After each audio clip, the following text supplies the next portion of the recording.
Sarah Martinez had always known that being a park ranger meant facing danger, but she never imagined it would come from the very people meant to protect and serve alongside her. The morning sun cast long shadows across the Rocky Mountain landscape as she prepared for what seemed like a routine helicopter patrol over the vast wilderness area she had called home for the past 8 years.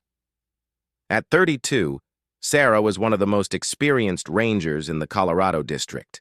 Her knowledge of the terrain was unmatched, and her dedication to protecting both the wildlife and visitors had earned her respect from colleagues and superiors alike. She had joined the Ranger Service straight out of college, driven by a deep love for nature and a burning desire to make a difference in conservation efforts. The helicopter assignment that Tuesday morning was supposed to be straightforward. Reports had come in about suspicious activity near Bear Creek Canyon, an area known for its pristine wilderness and, unfortunately, its appeal to illegal hunters and drug smugglers. Sarah had been chosen for the aerial reconnaissance mission because of her sharp eye for detail and her ability to spot irregularities in the landscape that others might miss. Standing beside the helicopter on the landing pad, Sarah reviewed her equipment one final time. Her backpack contained emergency supplies, a GPS device, radio equipment, and her service weapon. She had performed similar missions dozens of times before, but something felt different about today. There was tension in the air that she couldn't quite place. The pilot, Captain James Morrison, was someone she had never worked with before. He had recently transferred from another district, and his personnel file showed an impressive record of service. However, there were whispers among the staff about his abrupt transfer and some incidents that had never been fully explained. Sarah had heard rumors but chose to focus on the mission ahead rather than workplace gossip. As they lifted off from the ranger station, Sarah felt the familiar rush of excitement that came with flying over the magnificent wilderness. The helicopter climbed steadily, offering breathtaking views of snow-capped peaks, dense forests, and winding rivers that sparkled in the morning light. From this altitude, the problems of the world seemed distant and small. 20 minutes into the flight, they approached the designated search area. Sarah began scanning the terrain below through binoculars, looking for any signs of unauthorized activity. The Bear Creek Canyon area was particularly rugged, with steep cliffs and dense vegetation that provided perfect cover for illegal operations. It was then that she noticed something that made her blood run cold. Through her binoculars, she could see a makeshift campsite hidden among the trees. But this wasn't just any ordinary camping setup. There were military-style tents, sophisticated communication equipment, and what appeared to be armed individuals moving around the perimeter. More disturbing still, she could see several all-terrain vehicles that were definitely not standard camping equipment. Sarah immediately reached for her radio to report the findings to headquarters. But Captain Morrison's voice cut through the helicopter noise with an edge she hadn't heard before. He told her to put the radio down and suggested they needed to get a closer look before making any reports. His tone was firm, almost commanding, which struck her as odd, since as the lead ranger on this mission, she was supposed to be directing the operation. As they circled lower, Sarah's trained eye caught more details that made her increasingly uncomfortable. The people at the campsite were clearly not ordinary campers or even typical poachers. They moved with military precision, and several were carrying what appeared to be high-powered rifles. But what really set off alarm bells in her mind was the way they seemed completely unperturbed by the helicopter's presence. Most illegal operations would immediately scatter or attempt to hide when spotted by law enforcement aircraft.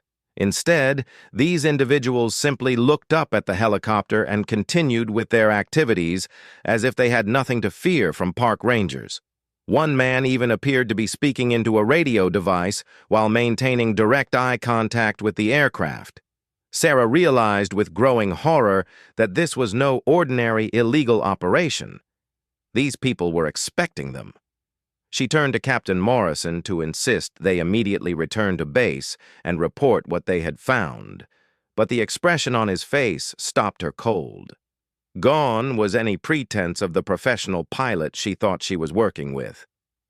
His eyes were hard, and there was a cruel smile playing at the corners of his mouth that made her stomach turn. Morrison informed her that there had been a change of plans. Instead of returning to base as scheduled, they would be making an unscheduled landing at the campsite below. Sarah's training kicked in immediately, and she demanded to know what was happening and who had authorized this deviation from their mission parameters. The pilot's response chilled her to the bone.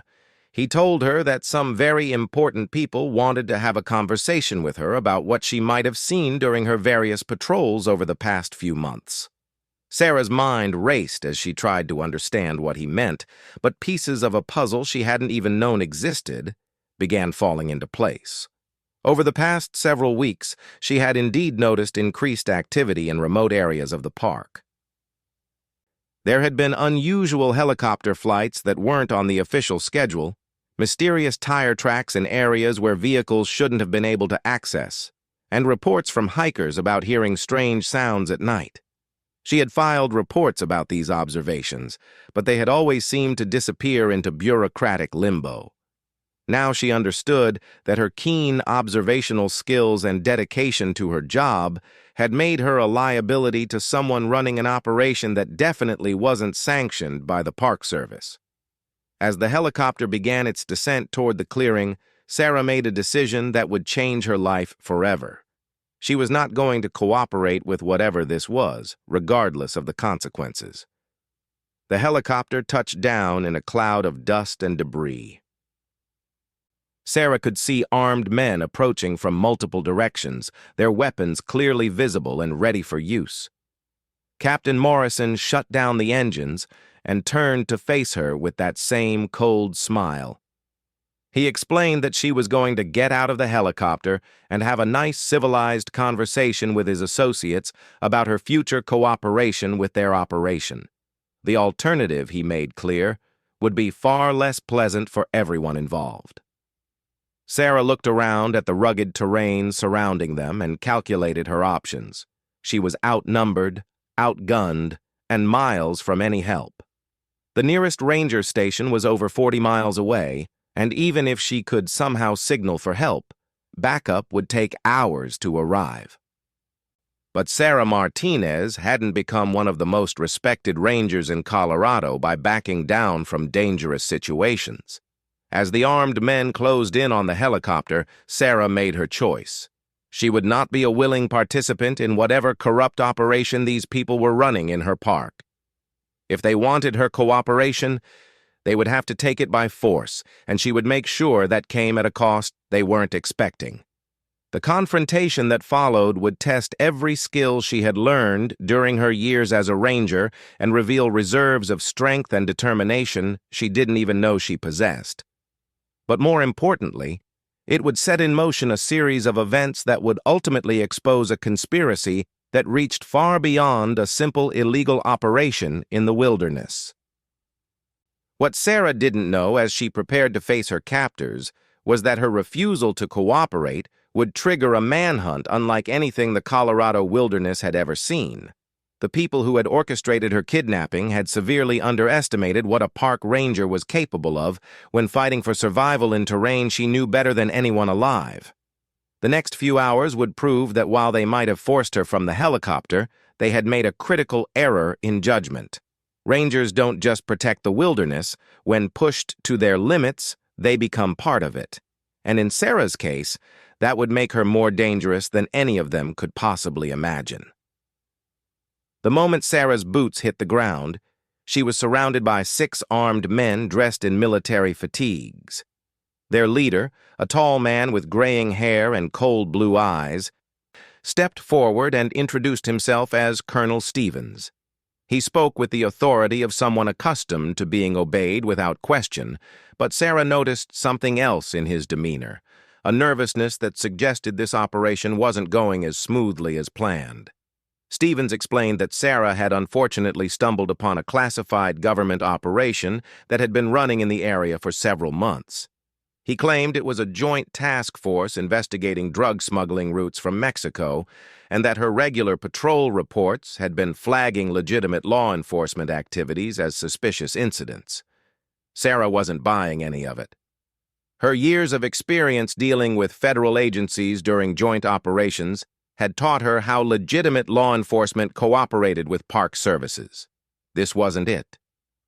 Real federal agents would have coordinated with park headquarters, provided proper identification and paperwork, and certainly wouldn't have kidnapped a ranger at gunpoint to explain their presence. As Stevens continued his explanation, Sarah noticed details that confirmed her suspicions. The equipment scattered around the campsite wasn't standard law enforcement gear. She spotted sophisticated electronics that looked more like surveillance equipment than drug interdiction tools. More telling still, several of the men wore patches and insignia that didn't match any federal agency she was familiar with. When Stevens finished his speech, he informed Sarah that for operational security reasons, she would need to remain at their base camp for a few days until their current phase was complete. After that, she would be returned to her station with a story about helicopter mechanical problems that had delayed their return. In exchange for her cooperation and silence, she would be compensated generously and assured of rapid advancement within the park service. Sarah's response was immediate and unequivocal. She told Stevens that she wouldn't be staying anywhere against her will, and that she demanded to be taken back to her station immediately. Furthermore, she intended to file a full report about this entire incident the moment she returned. The temperature in the clearing seemed to drop several degrees as Stevens's expression hardened. The colonel's facade of polite explanation evaporated instantly.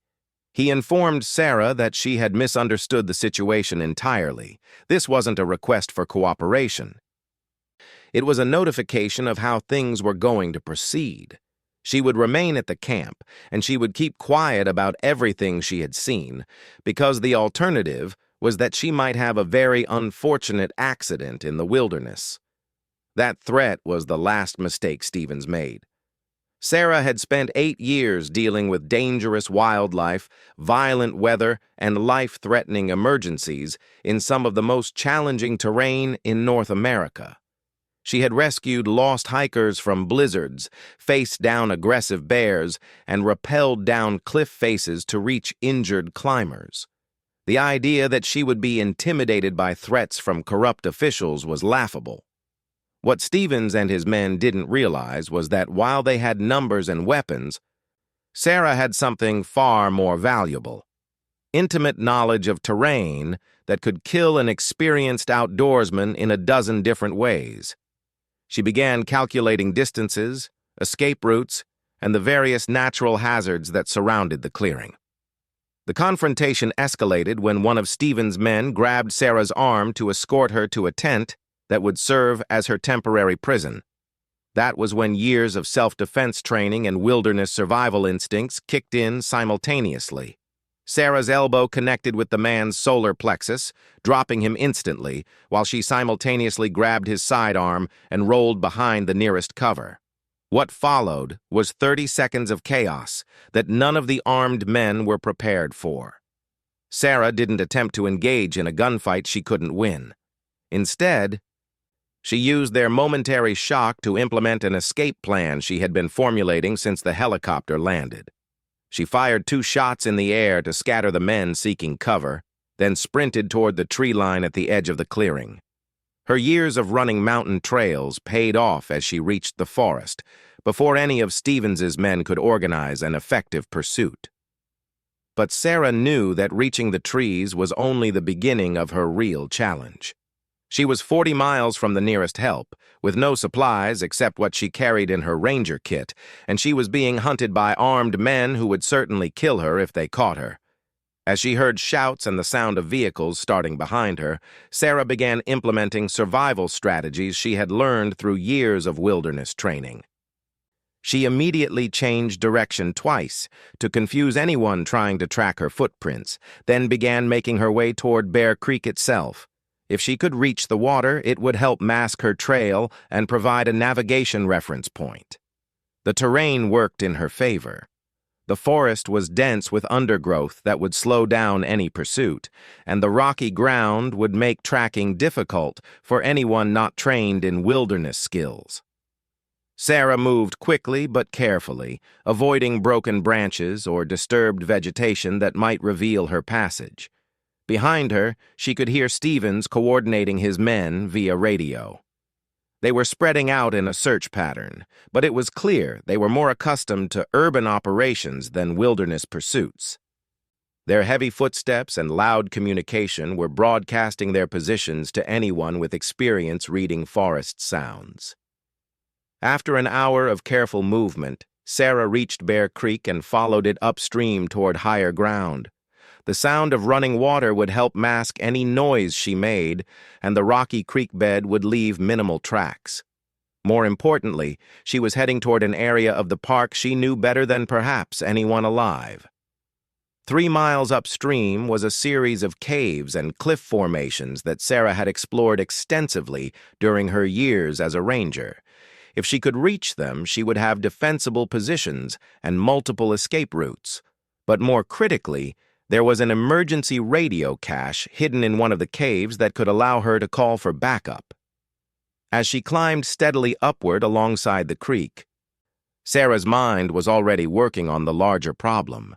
Even if she escaped Stevens and his men, she couldn't simply return to her normal duties and pretend this had never happened. Whatever operation they were running was serious enough that they had been willing to kidnap and threaten to kill a federal ranger to protect it. The corruption clearly reached beyond just Captain Morrison. For Stevens to feel confident enough to operate so openly in a national park, he had to have backing from people with significant authority. Sarah realized that simply filing a report through normal channels might result in the evidence disappearing and herself facing mysterious reassignment, or worse. She needed proof of what she had seen, and she needed to get that proof to someone she could trust completely. But first, she had to survive the next 24 hours and evade capture by people who were becoming increasingly desperate to silence her. As the afternoon sun began to sink toward the western peaks, Sarah could hear the distant sound of helicopters. Stevens had called in air support, which meant the stakes of this operation were even higher than she had initially realized. They weren't just trying to cover up some minor illegal activity. They were running something big enough to justify bringing in military aircraft to hunt down a single park ranger. The realization both terrified and motivated her.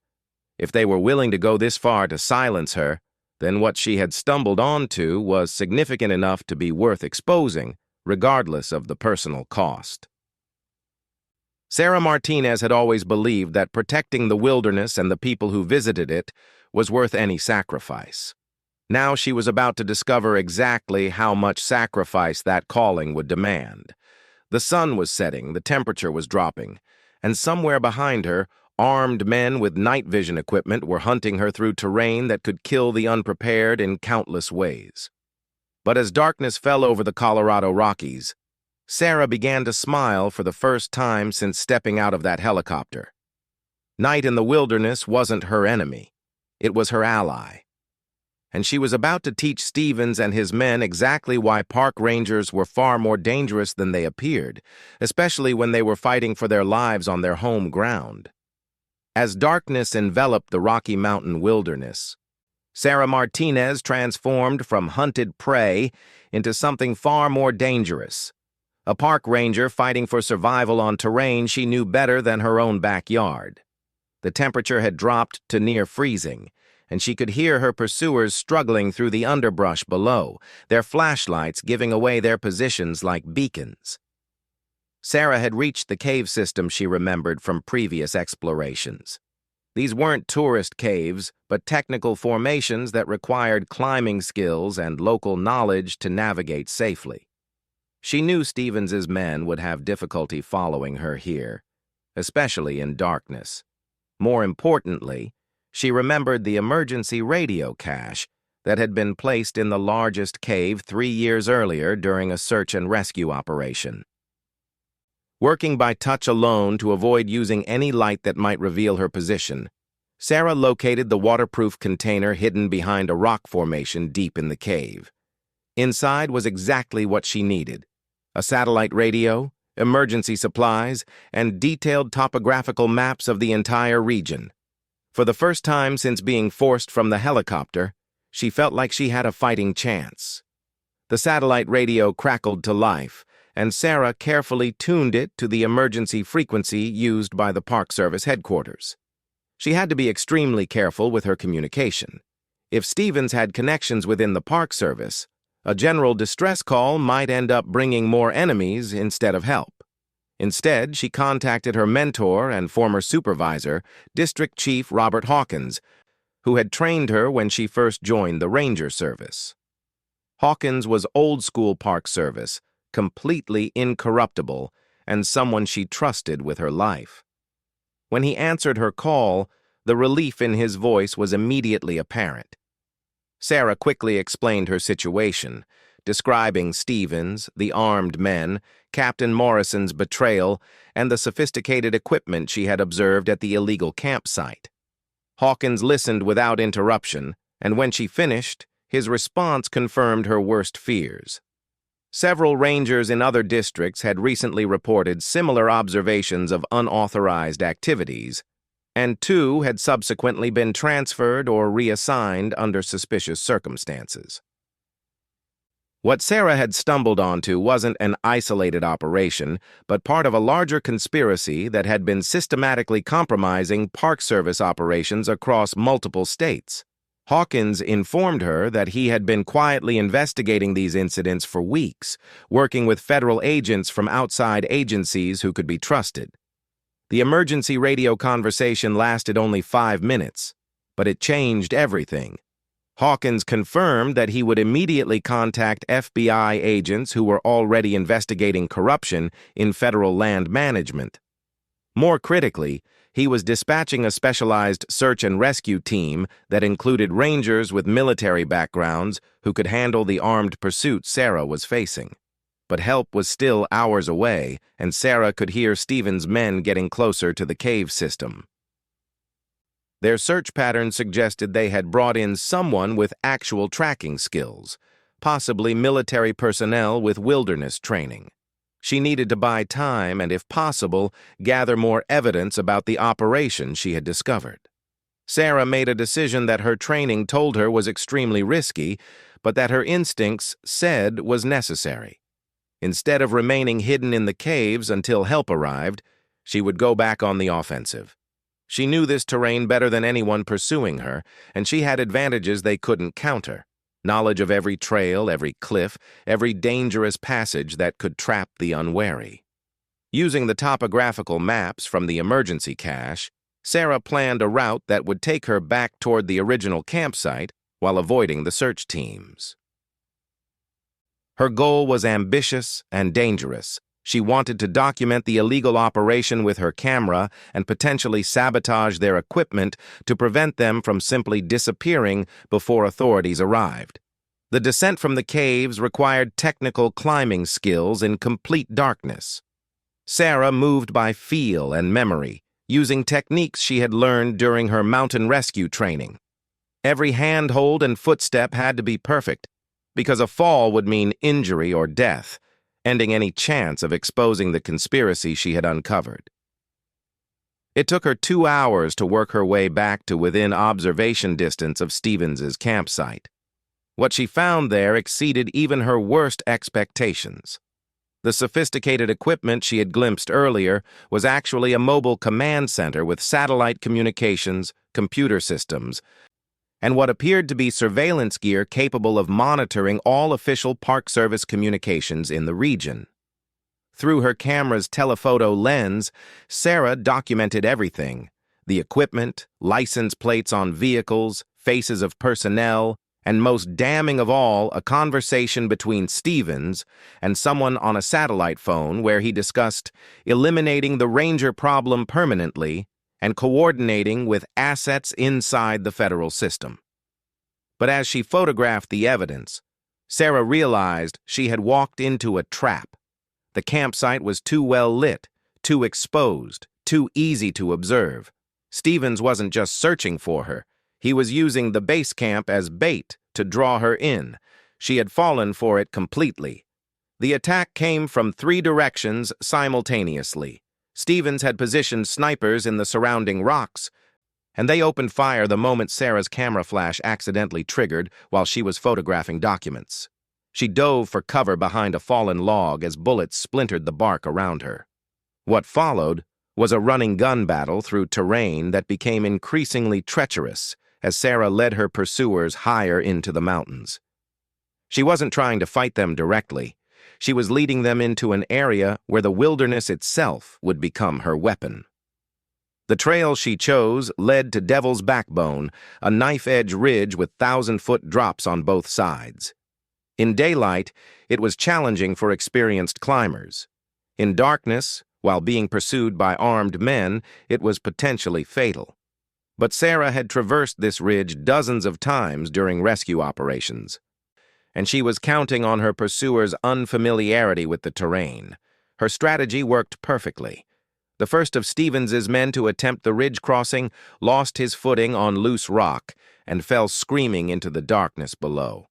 The others stopped their pursuit, finally recognizing that they were fighting someone who was using the mountains themselves as a weapon against them.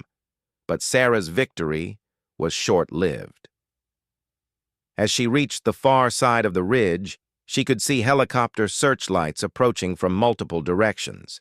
Stevens had called in more air support, and they were using thermal imaging to track her heat signature.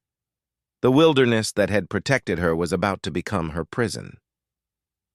That was when she heard the most beautiful sound of her life, the distinctive rotor noise of Park Service helicopters approaching from the south. Hawkins had made good on his promise, and the cavalry was arriving just as her situation had become desperate. What followed was a coordinated federal operation involving park rangers, FBI agents, and ultimately military personnel who surrounded Stevens' entire operation. The conspiracy Sarah had uncovered reached into state and federal agencies, involving millions of dollars in illegal surveillance contracts and systematic corruption of public land management. Stevens and 12 associates were arrested on charges ranging from conspiracy and kidnapping to violation of federal environmental laws and obstruction of justice. Captain Morrison was found to have been feeding information about Ranger patrol schedules to criminal organizations for over 2 years. But the most significant outcome wasn't the arrests or even the exposure of the corruption. Sarah's actions that night demonstrated something that had been forgotten by people who viewed park rangers as glorified tour guides. When forced to fight for their principles in terrain they knew intimately, rangers could be formidable opponents indeed. The investigation that followed led to reforms in Park Service security protocols and the establishment of new oversight mechanisms to prevent future corruption. Sarah received commendations from multiple agencies and was promoted to regional supervisor, a position that allowed her to implement training programs based on her experience. 6 months later, as she stood on the same ridge where she had made her desperate escape, Sarah reflected on the lesson she had learned that terrifying night. The wilderness had always been her sanctuary, but when pushed to the edge, it had become her weapon. She had discovered that park rangers, when fighting for what they believed in, could indeed hit harder when falling fast. The mountains had tested her, nearly killed her, and ultimately saved her. Now, as she trained other rangers in survival and security protocols, Sarah made sure they understood the same truth she had learned. Protecting the wilderness meant being ready to become part of it when the situation demanded everything they had to give. Stevens had forced her from that helicopter expecting to intimidate a simple park employee. Instead, he had awakened something far more dangerous. A guardian of the wilderness who would go to any length to protect both the land and the people who depended on it. In the end, that had made all the difference between victory and defeat in the deadly game they had forced her to play.